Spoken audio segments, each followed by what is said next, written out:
ఇది కేవలం సమాచారంగా మాత్రమే భావించండి. వైద్య నిపుణులను సంప్రదించండి. నిన్న మొన్నటి వరకు బానే ఉంటారు. సడెన్‌గా కిడ్నీస్ ఫెయిల్ అయ్యాయి అనే వార్త మనకి వినిపిస్తూ ఉంటుంది. అసలు ఎందుకు? ఏ లక్షణాలు లేకుండా కిడ్నీ ఫెయిల్యూర్ ఎలా అవుతుంది? ఇది జనరల్‌గా మనము సొసైటీలో కామన్‌గా ఒక విషయం వింటుంటాం.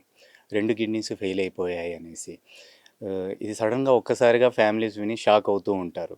దీని గురించి తెలుసుకోవాలి అంటే ముందు కిడ్నీ స్ట్రక్చర్ గురించి బ్రీఫ్‌గా మనం తెలుసుకుందాం. ఆ తర్వాత కిడ్నీ సంబంధి వ్యాధి లక్షణాలు ఎలా ఉంటాయో కూడా మనం బ్రీఫ్‌గా తెలుసుకుందాం ముందు.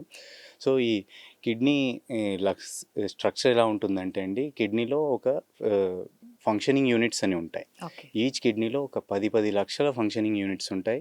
వాటిని నెఫ్రాన్స్ అంటారు. నెఫ్రాన్స్ అంటారు. ఆ study of diseases of nephrons is nephrology అంటారు. సో, ఈ నెఫ్రాన్స్ ఎలా ఉంటాయంటే అండి, ఒకదానికొకటి కనెక్ట్ చేయబడి ఉంటాయి. ఎక్కడా కూడా ఒక సింగిల్ డ్రాప్ యూరిన్ కూడా లీక్ కాకుండా డిజైన్ చేయబడి ఉన్నాయి. సో, ఈ ఈ ఫిల్టర్స్‌లో ఫిల్టర్స్ ఎలా డిజైన్ చేయబడి ఉన్నాయంటే, వాటికి మౌత్ పార్ట్ అనేది ఒకటి ఉంటుంది. బాడీ పార్ట్ అనేది కూడా ఒకటి ఉంటుంది. మౌత్ పార్ట్ ఫిల్టరేషన్ ఫంక్షన్ వేరే రకంగా ఉంటుంది. బాడీ పార్ట్ ఫిల్టరేషన్ ఫంక్షన్ వేరే రకంగా ఉంటుంది. సో, మనకు లక్షణాలనేవి ఏ పార్ట్‌లో డిఫెక్ట్ ఉంది అనే దాన్ని బట్టి బయట లక్షణాలు కనిపిస్తాయి. యాక్చువల్లీ కిడ్నీ సంబంధ వ్యాధి లక్షణాలేంటి? కాళ్ళకు వాపు రావడము, యూరిన్ తగ్గడము, నీరసము, ఆకలి లేకపోవడము, వామిటింగ్ సెన్సేషన్ రావడము, నిద్రలేమితనము, ఇలాంటివన్నీ ఉంటాయన్నమాట సింప్టమ్స్.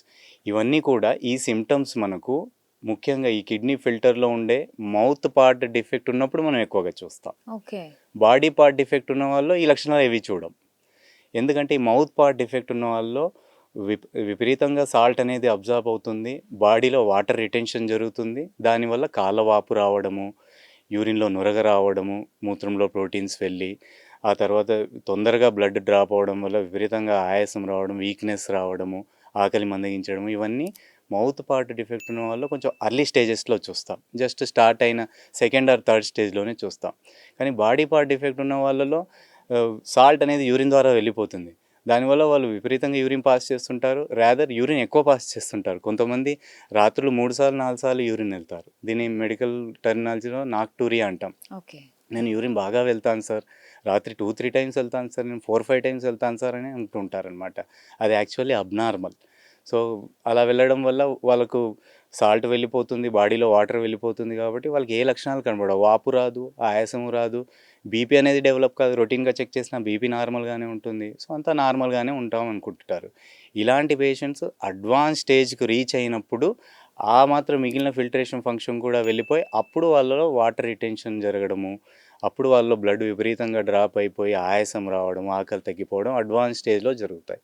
సో, చాలామంది 15 డేస్ బ్యాక్ బాగున్నామంటారు. సడెన్‌గా 15 డేస్ బ్యాక్ బాగున్నాం సార్, ఇప్పుడు చూస్తే all of a kidney sudden fail అయింది అంటారు.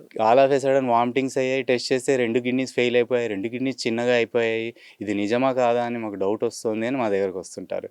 ఇలాంటి వాళ్ళంతా ఎక్కువగా ఈ కిడ్నీలో ఉండే ఫిల్టర్ బాడీ పార్ట్‌లో డిఫెక్ట్ వల్ల సఫర్ అయ్యే వాళ్ళే అన్నమాట. దీన్ని మెడికల్‌గా క్రానిక్ ఇంటర్స్టిషియల్ నెఫ్రైటిస్ అంటాం. ఇది చాలా వరకు ఈ మధ్య కాలంలో దీని ఇన్సిడెన్స్ పెరిగిందనమాట. ఈ మధ్య కాలంలో ఇలాంటి కేసులు ఎక్కువ చూస్తున్నాము. ఇలాంటి వాళ్ళే సింప్టమ్స్ లేకుండా మనకు అడ్వాన్స్ స్టేజ్‌లో బయటపడుతున్నారు.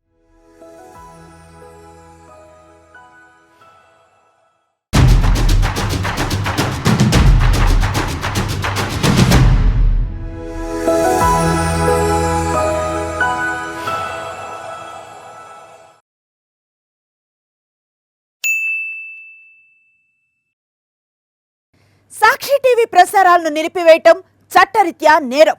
సాక్షి టీవీ ప్రసారాల కోసం మీ స్థానిక కేబుల్ ఆపరేటర్ను వెంటనే సంప్రదించండి. డిటిహెచ్లో, ఇంటర్నెట్లో కూడా సాక్షి టీవీ ప్రసారాలను వీక్షించవచ్చు.